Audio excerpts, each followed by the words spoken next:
Good afternoon.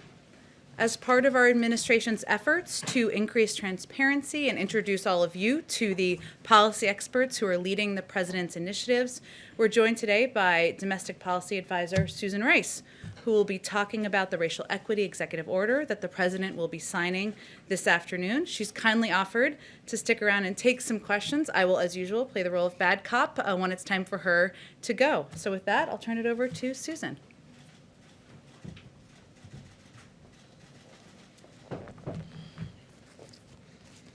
Good afternoon, everyone. It's good to be back.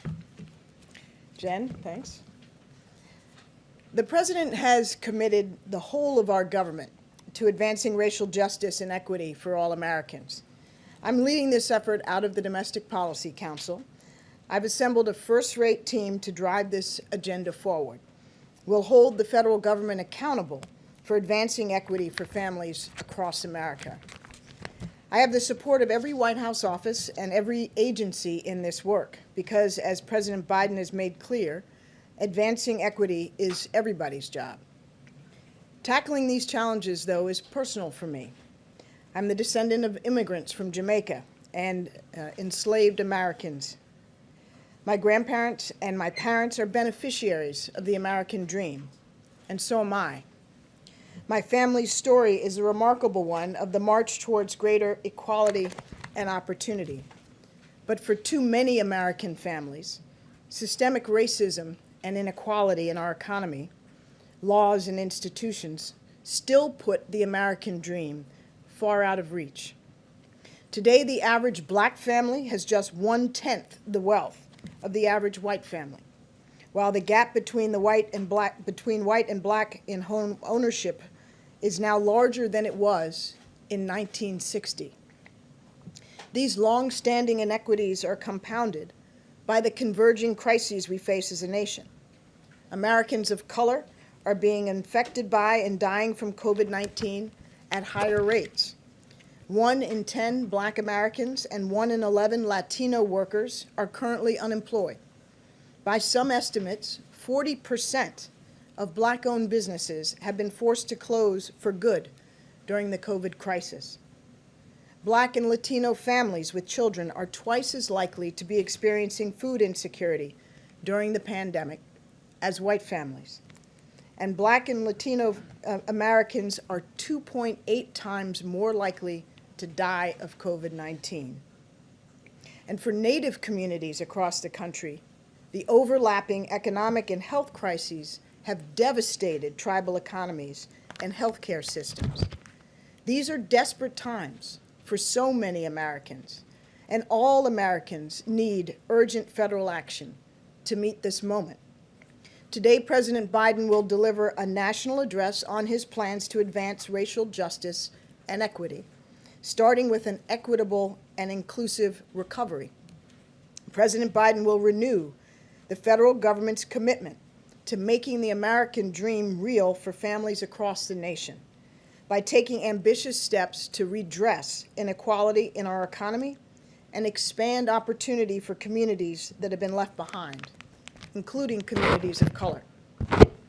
His economic plans make historic investments in underserved communities and put equity at the heart of our recovery.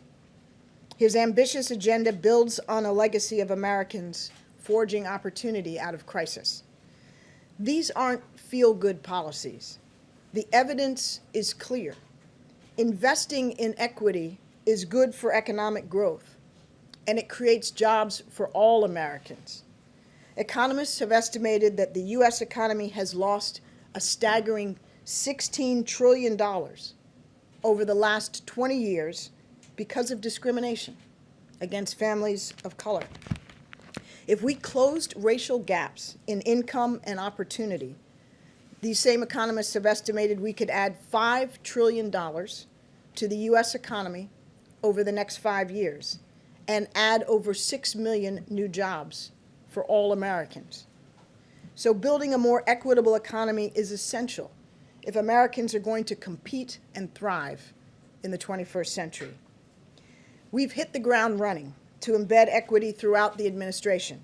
On day one, the President signed an executive order directing an unprecedented whole-of-government initiative to embed racial equity across federal policies, programs, and institutions. That starts with a review of policies and institutions to redress systemic racism where it exists and to advance equity where we aren't doing enough. Every agency will place equity at the core of their public engagement, their policy design and program delivery, to ensure that government resources are reaching Americans of color and all marginalized communities, rural, urban, disabled, LGBTQ+, religious minorities, and so many others. The President has put equity at the center of his response to the COVID-19 and economic crises. His executive orders signed last week deliver rent relief, student debt reprieve, and emergency food assistance to families across the country, helping all Americans, including Black and brown families who we know are being hit hardest by this crisis. And he took steps to make our broken immigration system more humane and secure. He restored the integrity of the census so that our constitutionally mandated accounting of every person in the United States is fair and inclusive. And even before taking office, President Biden released his American Rescue Plan that will make historic investments in advancing equity. Independent economists estimate that his plan will cut child poverty in half.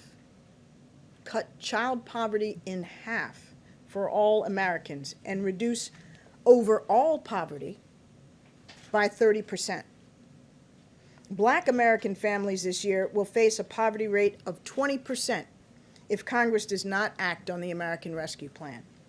But if enacted, the poverty rate would fall by over 1/3, and it'd fall by 40% for Latino families and by 1/5 for Asian American and Pacific Islander families. The American Rescue Plan also provides critical relief to Native American communities and tribes. These investments will lift over 8 million Black, Latino, and Asian Americans out of poverty and provide relief across sectors where families of color are most disproportionately impacted by this crisis, in food and financial security, healthcare access, and education and child care. Today, President Biden is continuing his commitment to embedding equity at the center of his agenda by signing an additional package of executive actions.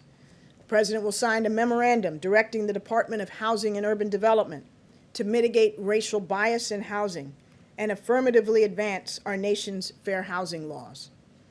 He will also sign an executive order directing the Department of Justice not to renew any contracts with private prisons. Private prisons profiteer off of federal prisoners and are proven to be, or found to be by the Department of Justice Inspector General, to be less safe for correctional officers and for prisoners. President Biden is committed to reducing mass incarceration while making our communities safer. That starts with ending the federal government's reliance on private prisons. The President will also sign an executive order reinvigorating the commitment of all federal agencies to engage in regular, robust, and meaningful consultation with tribal governments. And the President will sign a memorandum directing all federal agencies to take steps to combat xenophobia and acts of violence against Asian Americans and Pacific Islanders who have been targeted by political leaders in our nation's response to COVID-19. Again, these are continuation of our initial steps to advance racial justice and equity through early executive action. Beyond this, the President is committed to working with Congress to advance equity in our economy, our criminal justice systems, our healthcare systems, and in our schools. As I've said many times in my personal capacity, and I'll say again, I believe we all rise or fall together. Advancing equity is a critical part of healing and of restoring unity in our nation. The President will have more to say about all of this later this afternoon, and I'm happy to take a few of your questions. Peter? Ambassador Rice, thank you.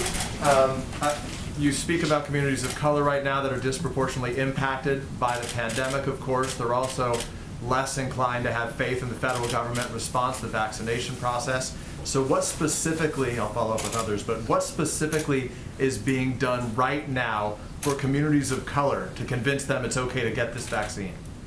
Well, Peter, I will leave much of this to my colleague Jeff Zients, who's leading our COVID response, but I think two important points. One, we have established within our COVID task force an effort on equity, and that includes obviously racial equity, that will focus on health disparities, but also on the reality that there are Americans who, and particularly Americans of color, who, for very valid historical reasons, are skeptical and reluctant.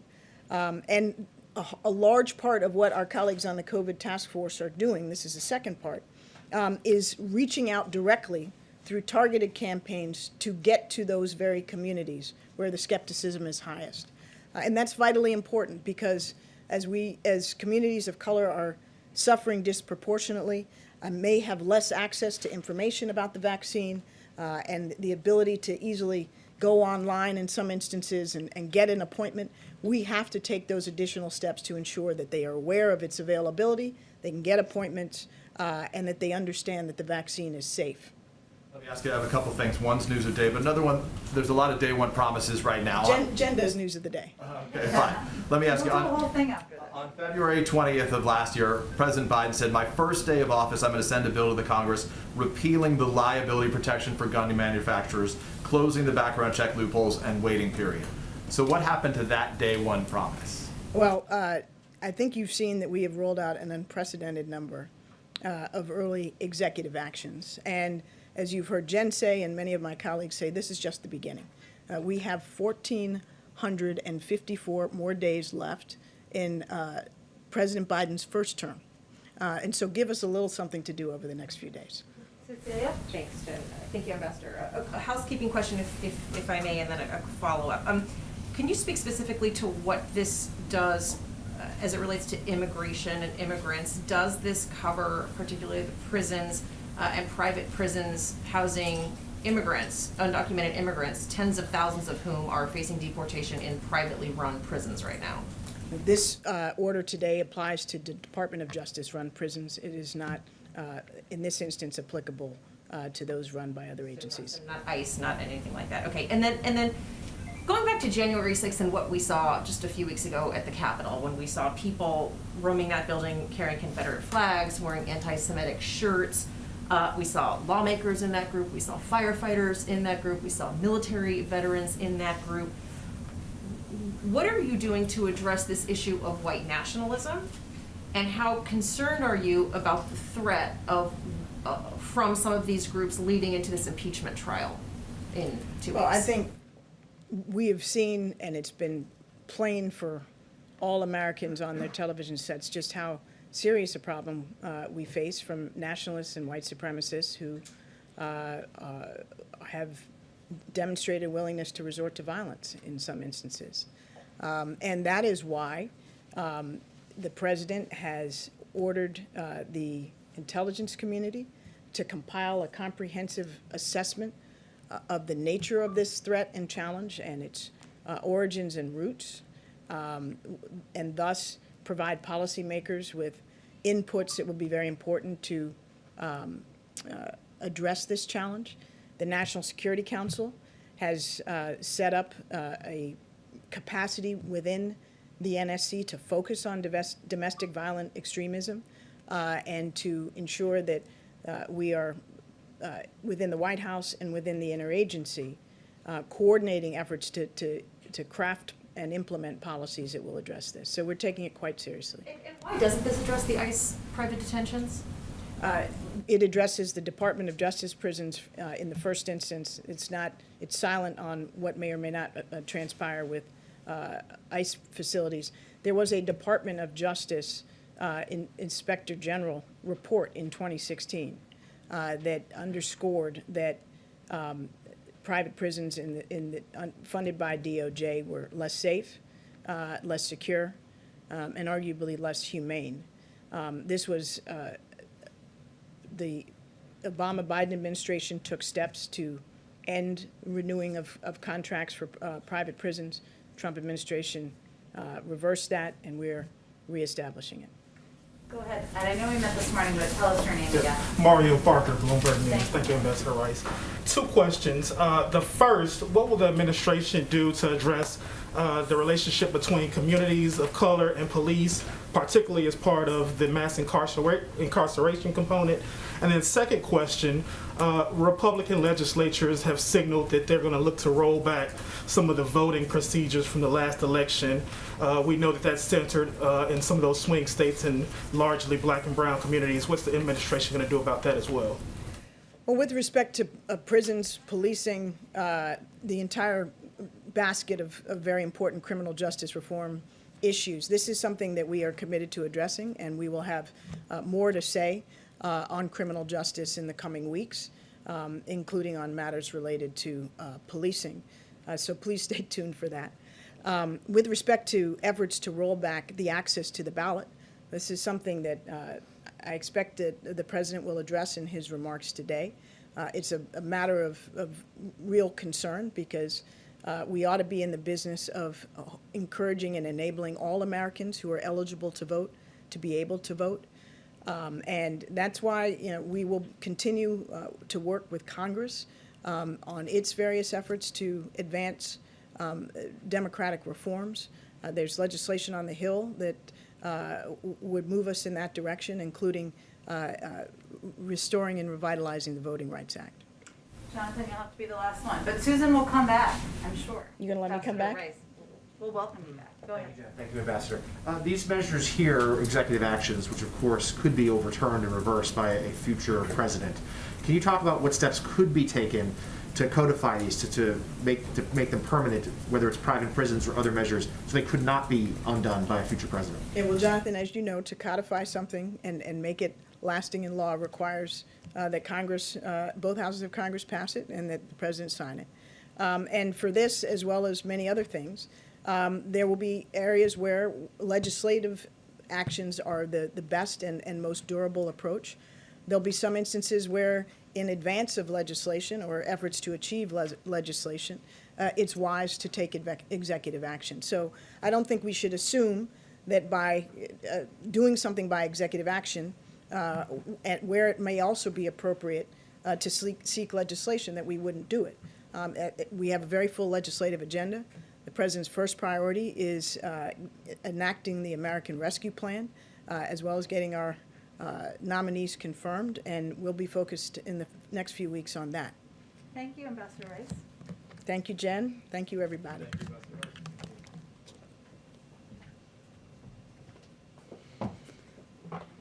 Okay, just a couple more things at the top, and then be happy to take your questions. The President and his team have been working around the clock over the past 6 days to make meaningful progress on vaccinating as many people as possible. As we've talked about in this room before, increasing the vaccine supply and building increased cooperation between the federal government and state and local leaders on the ground is key to getting that done. The President will speak later today on those efforts and provide an update on his team's work to bolster the vaccine supply available so that we can, in turn, get more shots into Americans' arms as quickly as possible. And I'll also add, as many of you have reported, there are some calls this afternoon with governors to brief them on these plans and give them an update on how we will continue to work together even more efficiently. Couple other things. Earlier today, the first female vice president swore in the first female secretary of the Treasury. What's that for history? Dr. Janet Yellen. Today, of course, is a pretty historic day. And this afternoon, the vice president will make her first visit to a federal agency, the National Institutes of Health, where she and the second gentleman, will receive their second dose of the Moderna vaccine. The Vice President will thank Director Collins, Dr. Fauci, and the staff of the NIH for their work to develop the vaccine and efforts to keep Americans safe. She will also make the case that Congress needs to immediately pass the American Rescue Plan, which includes $20 billion to invest in local community vaccine distribution centers in the hardest hit areas. Her remarks on the vaccination at NIH will be live streamed on the White House YouTube channel, so you can all tune in for all of that. Okay, Jonathan, kick us off. Thank you, Jen. First, on the response to the pandemic, two matters there. First, if you give us to provide us a little more details to how much more of the vaccine is going to be distributed and how quickly to these states. We've heard governors sound the alarm that they are desperately low on what they need. And then could you talk about, has CDC considered, and would the White House support a measure for testing for all passengers on U.S. domestic flights? Well, Jonathan, on the first part of our effort is certainly to ensure we are more effectively and efficiently working with governors and local officials who have expressed some frustration in recent weeks about the lack of information and the lack of a federal plan. We've only been here 6 days, but we want to take steps as quickly as possible to address that. And part of that will be what the president updates us all on this afternoon. And I would be a very short-lived press secretary if I got ahead of the president. And we're having so much fun in here, so you don't want that to happen. On the second question on testing, we're constantly evaluating, of course, our medical and health experts, steps that need to be taken to keep the American people safe. We announced some travel restrictions, as you know, yesterday. I don't have any additional restrictions to preview or announce for all of you. I will remind you that tomorrow is the first day of our briefings that will be happening approximately 3 times a week that you can all tune in and learn more from our health experts on our plans. And on another matter, on impeachment, the president yesterday in an interview said that he did not believe that former President Trump would be convicted and therefore removed from office, but said he felt like the trial had to go on anyway. Could you please explain what he meant by that?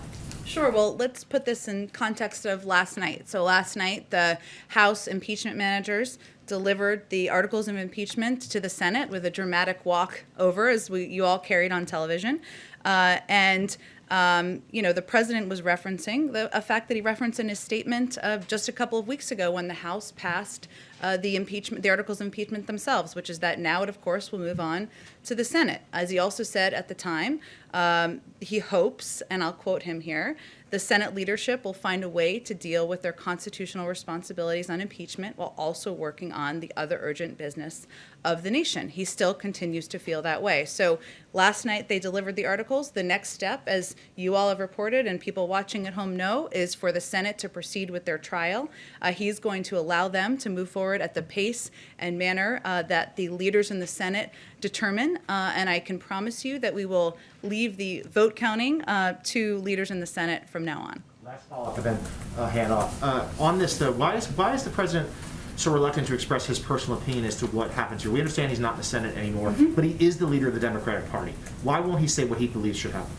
Well, the president believes that the Senate has the constitutional duty to proceed as they see fit on holding the former president accountable. He spent 36 years in the Senate. He's no longer there. As the president of the United States, he feels his role is to deliver on what he promised for the American people. So that's what he's trying to do every day.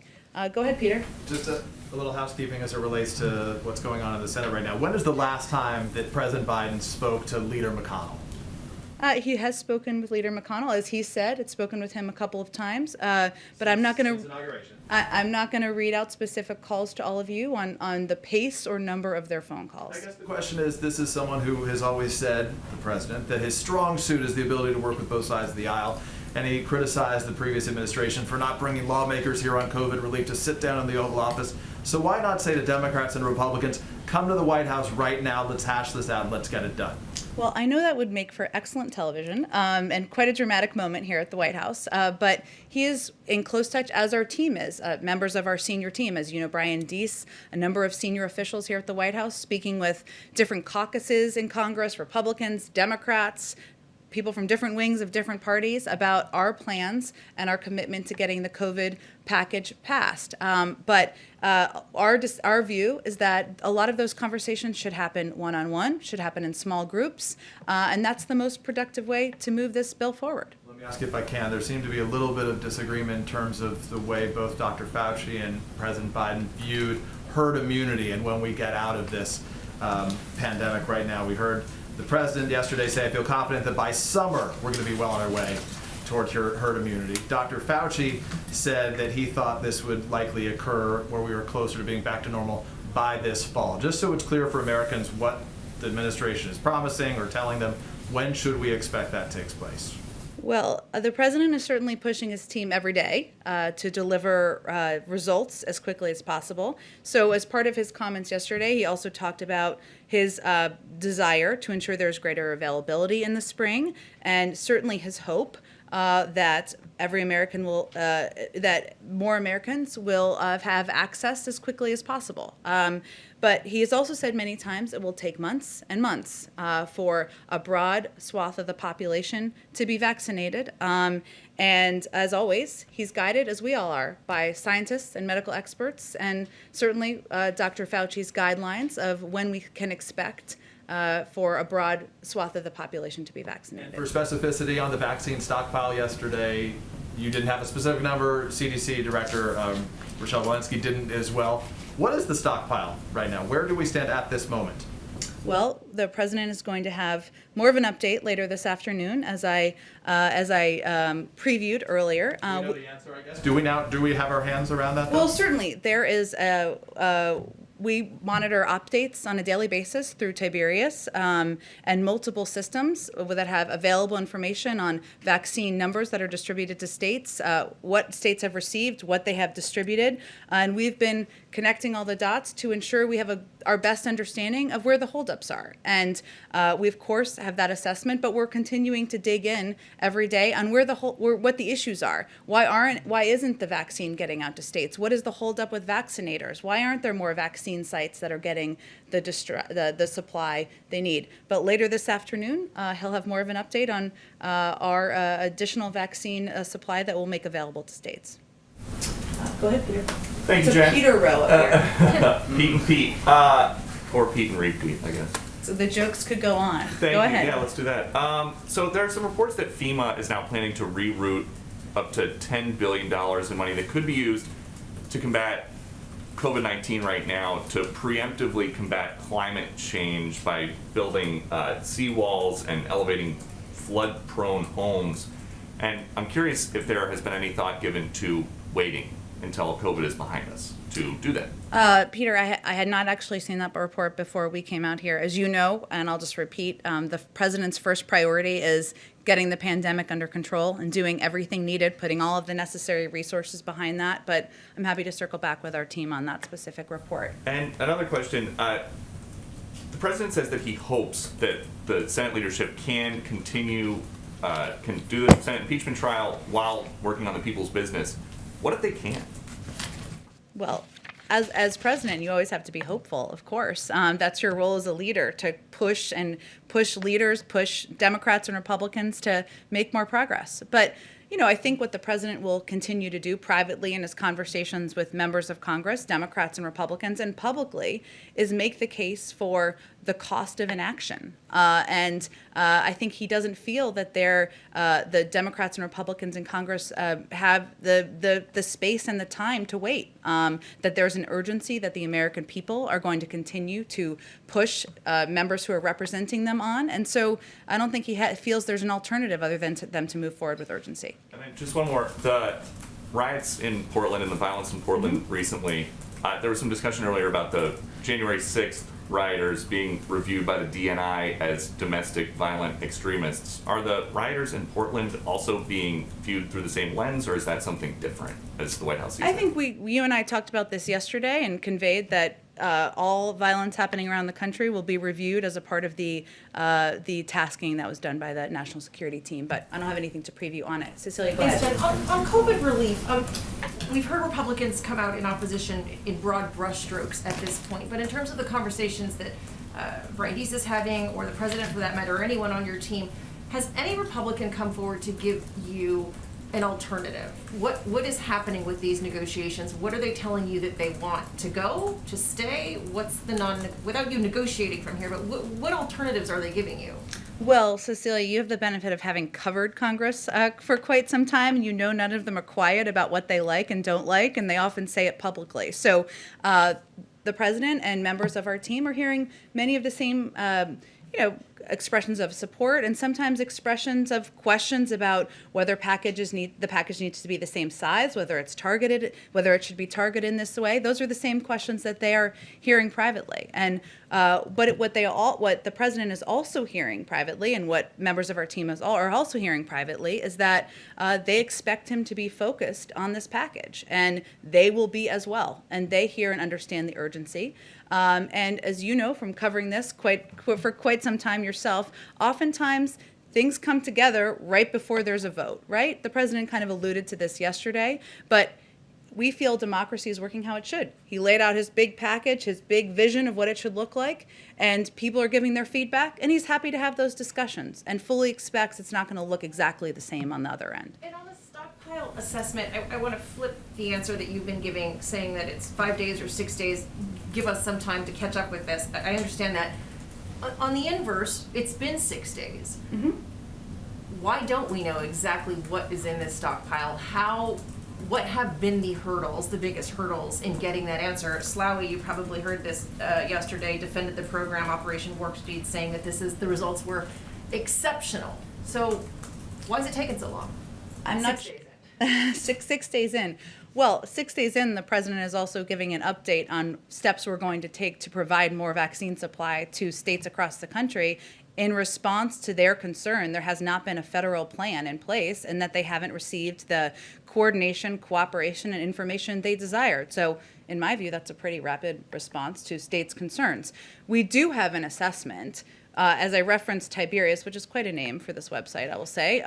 Sounds like a magical creature a little bit to me, but it provides vaccine information, publicly available information on vaccine supply that's gone to states and what's been used. It doesn't mean it's perfect. Oftentimes it isn't. But our concerns and our focus is not just on the supply. That's part of the issue.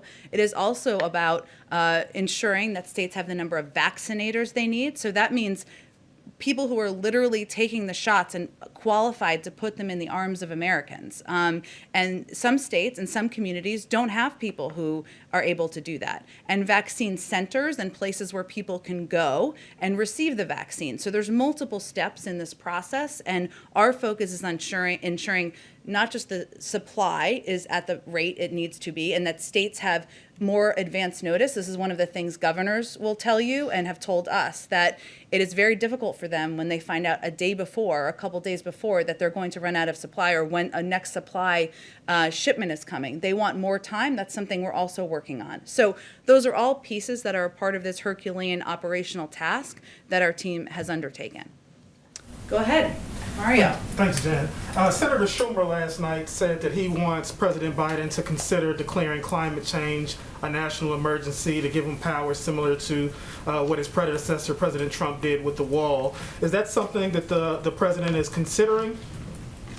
Well, the president has long said it is one of the 4 crises that he believes are central to the presidency and central to his time as the commander-in-chief and the president of the United States, addressing the threat of climate.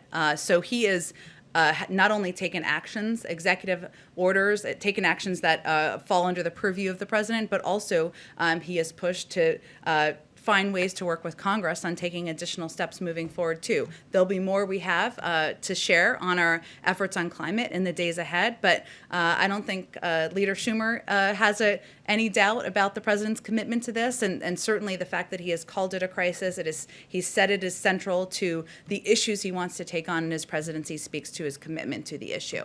Go ahead. So 2 more questions to bring it back just to COVID response for a second. So first, one of the questions that's come up is how much money is needed exactly to respond to the emergency that we're in. Is it 1.9 trillion? Is it some other figure? Do you have an assessment just of how much money is left from Congress's last allocation towards these issues? How much is left to spend? Well, as Brian Deese, the NEC director Brian Deese said last week, the problem with focusing on the $900 billion package as the answer to our current problem now is catching up for what had not been done for the prior 6 months. So what we're really focused on now is what is needed for immediately now, of course, but also in the months ahead. And as I was alluding to a little bit earlier, the way the president thinks about this is what the cost of inaction is. So if you look ahead, it's critical, and I talked about this a little bit yesterday, that we don't get anywhere near the March cliff, which would mean the end of eviction and foreclosure moratoriums, the end of $300 additional UI assistance, the end of PPP loan applications for small businesses.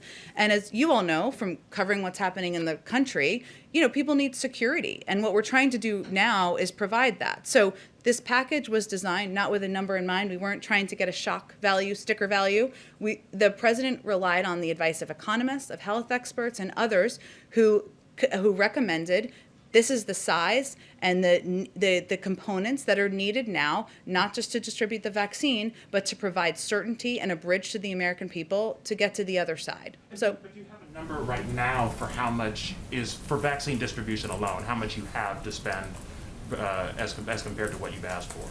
I'm happy to check with our team on that, but I will say that what we're looking ahead to is where are we in a couple of weeks and where are we in 2 months? And no one wants to be having a conversation in May about why our schools aren't open and why millions of people have been kicked off of unemployment insurance. So part of our role here is to look ahead, and that's exactly what we're trying to do with this package. So one other issue.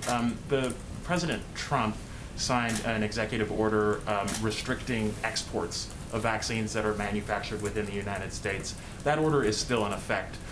First of all, what is your assessment of exactly whether drug manufacturers are able to send these vaccines overseas? Can they do that under current law? And two, will you take any action to reverse that executive order? That's a great question, and we've talked about obviously rejoining the World Health Organization and ensuring we are a partner to the global community on this effort only makes us safer and the American people safer, but I'd have to check on the specific export question for you. Go ahead. Jen, the national COVID strategy the administration released just a couple of days ago says that, quote, the United States will accelerate the pace of vaccinations by encouraging states and localities to move through priority groups more quickly. What is more quickly? How should governors interpret that? And will you provide more detailed guidance to state and public health officials on how they should be going through these priority groups? Well, the answer is yes. And part of our effort, as I mentioned, there was a call with governors this afternoon to provide an update on vaccine supply and steps we're taking from the federal government to ensure they have not just the information they need, but also the access to supply they need.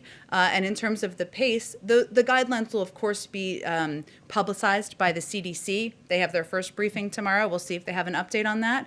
But really what we're all trying to endeavor to do is ensure that we have not just more supply, but more vaccinators, as I noted, more people in communities who can vaccinate, more centers and locations that can provide these vaccinations. So all of those components will lead to expediting. We're not asking states to do this on their own. In fact, we are trying to reset and be partners here in a more effective way than we've seen over the last 10 months.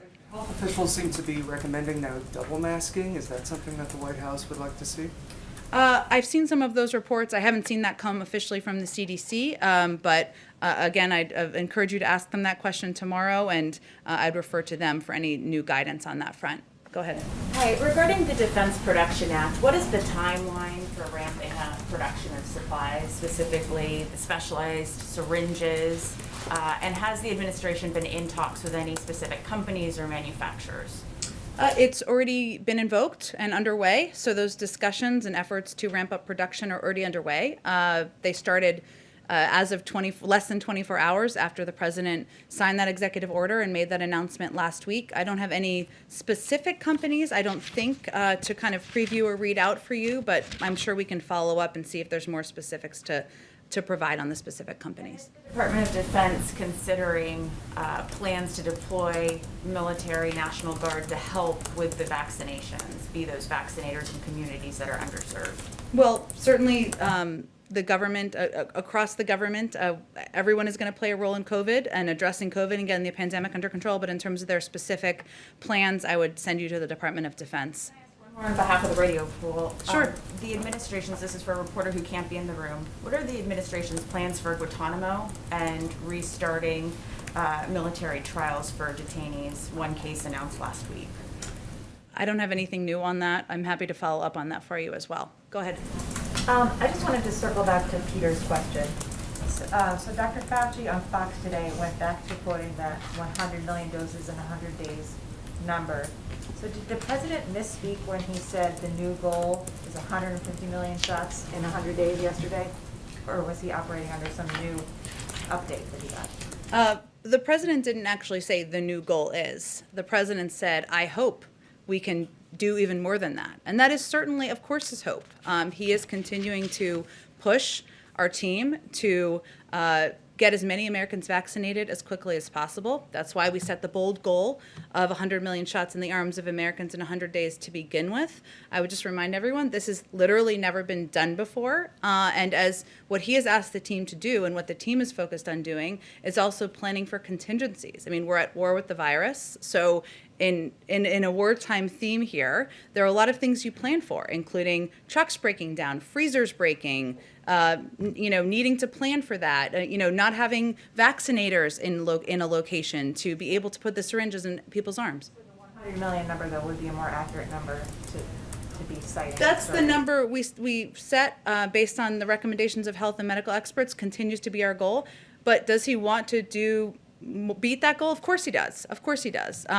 But again, it is a goal that was set with contingencies we need to plan for in mind, and he's going to continue to push the team to meet that goal and go beyond it. Go ahead. I wanted to ask the ambassador, but I didn't get a chance to, which is in terms of the racial equity goals. Does the White House support overturning Small Business Administration language that prohibits people with records from accessing PPP relief? It's something that on the Hill has the support of Portman and Cardin. I know I had talked a little bit with our economic team about this issue earlier, but I'll have to circle back with you on it. It's a good question. We'll bring Ambassador Rice back, but we'll circle back with you on this today.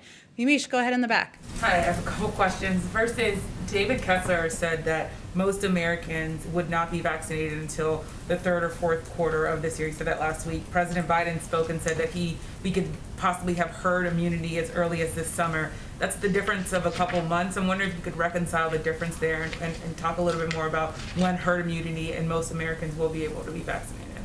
Well, it's sort of similar to what Peter asked a little bit earlier, but what the president is of course pushing his team to deliver results. And his goal is to ensure there is a greater availability in the spring and that it continues to improve in the summer. Everybody won't be eligible this spring, as you all know, even as the CDC continues to provide updated guidance. But he would certainly defer to health and medical experts and obviously the guidance of Dr. Fauci on when we may be at the pace of reaching herd immunity. But, we will continue to update as more progress is made, what the goals look like. Following up on that, in terms of data collection, it's my understanding that something like 50% of the vaccinations are coming in without racial data. Is that accurate, or is there something else there? I'm wondering how you'll measure success in vaccinating people of color and vulnerable communities if you don't have the data on who's getting vaccinated. And will we seeing kind of mobile outlooks, mobile outreach to those communities in terms of vaccines? When might we see that? Yes, absolutely. That will be part of it, but also part of it will be working with pharmacies and working with health centers in communities so that communities across the country, rural communities, communities of color, have easier access to know where they can go and get a vaccine. But this is going to be hard, and we are not trying to sugarcoat that, and it will be very challenging. This is why everybody who comes and speaks about COVID talks about the challenge of vaccine hesitancy and how we're going to overcome that. And it won't just be about having centers. It will also be about overcoming a lot of these contingencies I've mentioned that we have to plan for, about more effectively communicating with people about the safety of the vaccine and really being thoughtful about who we're using to communicate. So it is going to take a multifaceted approach, and we are open-eyed about the challenge. Data part of that question, is it accurate that there's very little racial data, or at least less than 50% of racial data coming in on vaccinations? I would refer you to the CDC, and I know they'll have their first briefing tomorrow, and that sounds like a great question to ask them. Susan Rice she couldn't take all the questions, so maybe I'll ask you the question I was going to ask her, which is, we've seen that after January 6th, there is obviously this issue of white supremacy and racism coursing through our country. What's the biggest challenge when you think of equity in this country, and how do you measure success for something like that, especially when we think of all of the different ways that our country is dealing with it? I know these EOs are about housing and about criminal justice, but can you talk a little bit about how you're going to measure success and what the federal government's role is on something so big as inequality and racism? Well, I think what Ambassador Rice was conveying to all of you, and obviously what the president will sign later this afternoon, is an executive order that makes racial equity and addressing racial equity a priority across the government. And what how the president talks about this is that far too often we think of racial issues that are in the racial equity bucket, shall we say, are only related to a couple of categories, and that's just not accurate. We need to address racial equity in terms of health disparity. We need to address it in terms of access to lending and to loans. We need to address it in terms of biases and discrimination as it relates to housing. And so what this executive order will do will make it a priority and infuse expertise and personnel to ensure we are addressing issues that impact communities of color across the country every day, and not just every few months when it's an issue that comes up and prompts questioning. Go ahead in the back. Thank you, Jen, and thank you for making sure that everybody gets the opportunity to ask questions. I really appreciate that. I've got one on housekeeping real quick, and then I've got a domestic and a foreign policy question. So you got some beautiful screens behind you. Your predecessors have rejected multiple requests to bring back the Skype seat to the daily briefings for the benefit of reporters who are trying to stay safe during the pandemic by working remotely. Would you consider bringing back the Skype seat? We would. I will say, people don't usually realize this, but there's normally about 60 people in this room. I think that's the right number. That's certainly something we would be happy to have in this room. And I think all of you would too, because you're asking questions on behalf of your colleagues. But we also we rely on the advice of our health and medical experts on what's safe, not just for us, but for all of you. And having everybody sit seat by seat wouldn't be safe. I know that's not what you're asking, but we'd certainly be open to taking questions via Skype. I took some questions on Twitter the other day. We're going to try to take some questions from the American people that they ask on YouTube. And so we'll continue to look for ways to not just bring back the daily briefing, but to take questions from more reporters and people. Okay. During the campaign, this is the foreign policy question. During the campaign, Mr. Biden had said that he would give benefits to the Palestinians, but he didn't specify anything that he would ask any concessions. So the question is it the belief of this administration that the Palestinians don't have to make concessions to get funding or a consulate? Well, I think I've talked about this particular issue enough in my old days at the State Department to know I'm going to defer to our national security team and the State Department and Jake Sullivan on any more specifics. Obviously, the president's view continues to be that a two-state solution is the only path forward, and that continues to be the position of his White House and administration. Finally, this is on behalf of a colleague who's not able to be here today due to social distancing. Does the president believe he can attain unity with the 74 million Trump voters while urging his allies in the Senate to hold an impeachment trial after his predecessor has already left office? Well, the president's belief is that he was elected by 81 million Americans, in part because they believed that he was somebody who could help bring the country together, unify the country around addressing the crises that we face.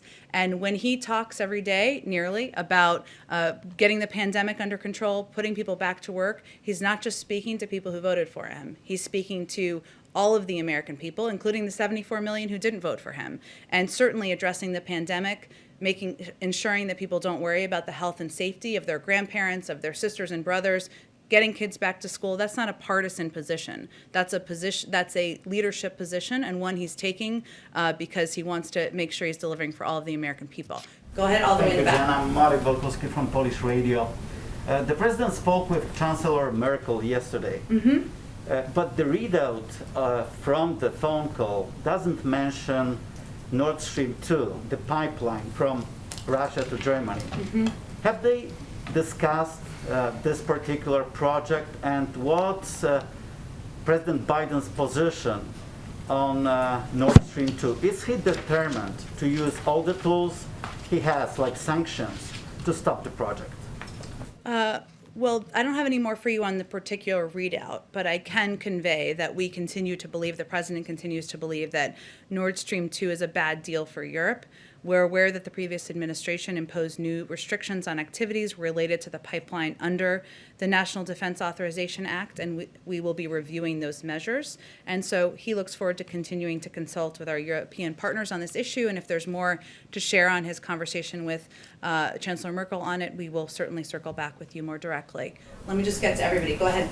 Thank you, Jen. This is just following on from Yamish's question earlier. We heard the president yesterday say that anyone who wanted to get a shot would be able to get one by spring, and that we would be well on our way to herd immunity by summer. I'm wondering how we can make those projections, and we don't know what the national stockpile is, when the CDC director says that supply won't increase until March, and when we're still having these enormous distribution problems in the different states. Well, let me first start by saying, as I started the briefing conveying, the president will have more to say on our vaccine supply and also assistance and cooperation that we will be doing with the states later this afternoon. So we'll have an update on that. And as I also noted, we do have a sense. There is Tiberius, my favorite word of the day, a website that has available information on not just the vaccine that is available in states, but what has been distributed. So what I was conveying, and I think what a number of our medical and health experts have been conveying, is that we've been here for now 6 days. I'll at a certain point stop saying that, but less than a week is not that long a period of time. We are assessing every day where the holes are, where the gaps are, what the holdups are. It's not just supply, it is beyond that. It's also having the number of vaccinators we need, the number of vaccine distribution sites we need. Those are all issues, if you talk to any governor, that they will say are challenges to getting the vaccine in the arms of the American people. And what the president's goal is ensuring that there's greater availability in the spring. He will push his team. He pushes his team on COVID and updates on it, even when it's a meeting about other issues. This is his focus every single day. But the fact is, every American is not going to be eligible this spring. We're going to continue to increase supply. That's part of it. And he has said many, many times it's going to take months and months for a broad swath of the population to be vaccinated. But he would, if he were standing here today, one, he'd be a lot taller than me, but he would say he will defer to health and medical experts to give their assessments on when we can reach the point of herd immunity. Peter, go ahead.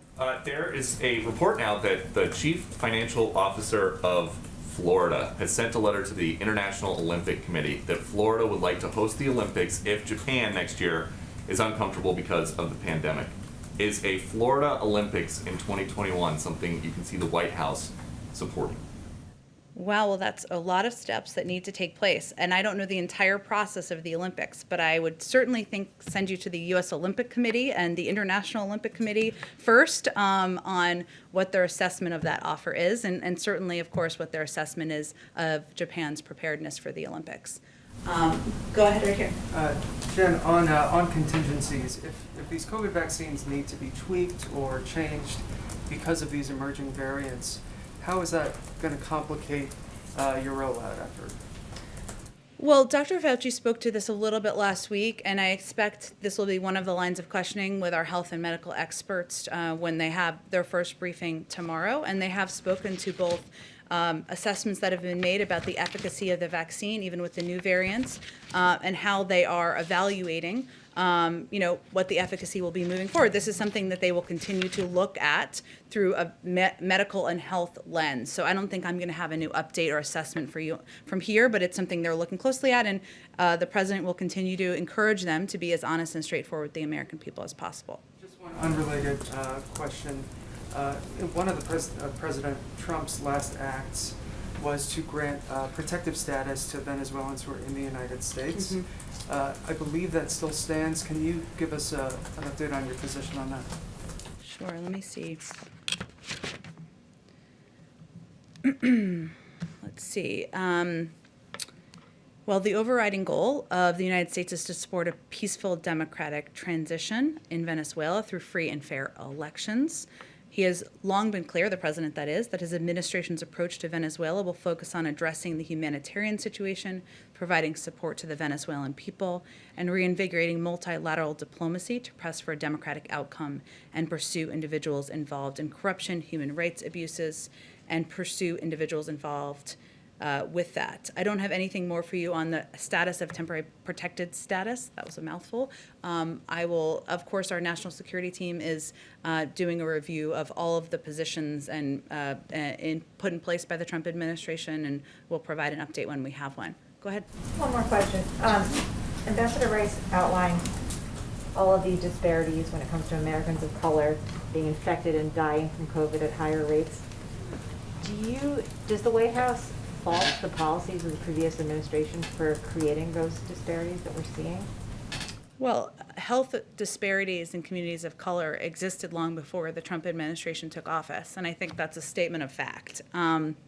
But what did not happen was actions put in place to ensure greater accessibility to communities of color for healthcare, greater communications and public campaign about how communities of color could gain access to healthcare and treatments, and certainly the actions taken by the prior administration to for all intensive purposes, destroy the Affordable Care Act didn't help any American and certainly didn't help communities of color. So the vaccine, as you all know, has only, we did not have the scientific and medical breakthrough until late last year. And now it's incumbent upon this administration, the Biden-Harris administration, to ensure that we are taking steps to increase access, but also to communicate more effectively with communities of color about the vaccine and the efficacy of it. And that certainly is a primary focus. That's one of the reasons why Dr. Marcela Nunez-Smith is leading a COVID task force and is a pivotal part of the COVID team. And I will say, from being on the transition, she wasn't a person who was, aside from by reputation, but she wasn't known by then President-elect Biden previously, but he was so impressed with her as a member of the COVID advisory task force that he felt personally it was important to have her as a pivotal member of the team to address exactly this issue. Okay, go ahead. Yeah. Last one, says Jonathan. Thank you very much. If I can ask a follow-up, I'd appreciate it. The Trump administration granted waivers to Arkansas and other states to require work for some Medicaid recipients. That was challenged in the court. The court struck it down. The Trump administration pushed it to the Supreme Court. It's pending there. Does the Biden administration support these waivers, oppose them? Are they going to argue for it, against it? What's the position of the administration? Well, I would certainly send you to our Department of Justice, my Department of Justice colleagues, to speak to anything related to a legal case. I will say that President Biden does not believe as a principle it should be difficult for people to gain access to health care, and he's not been supportive in the past and is not today of putting additional restrictions in place, and he's spoken about that publicly too. And then if I could follow up, yesterday former President Trump endorsed Sarah Huckabee Sanders for governor of Arkansas in 2022.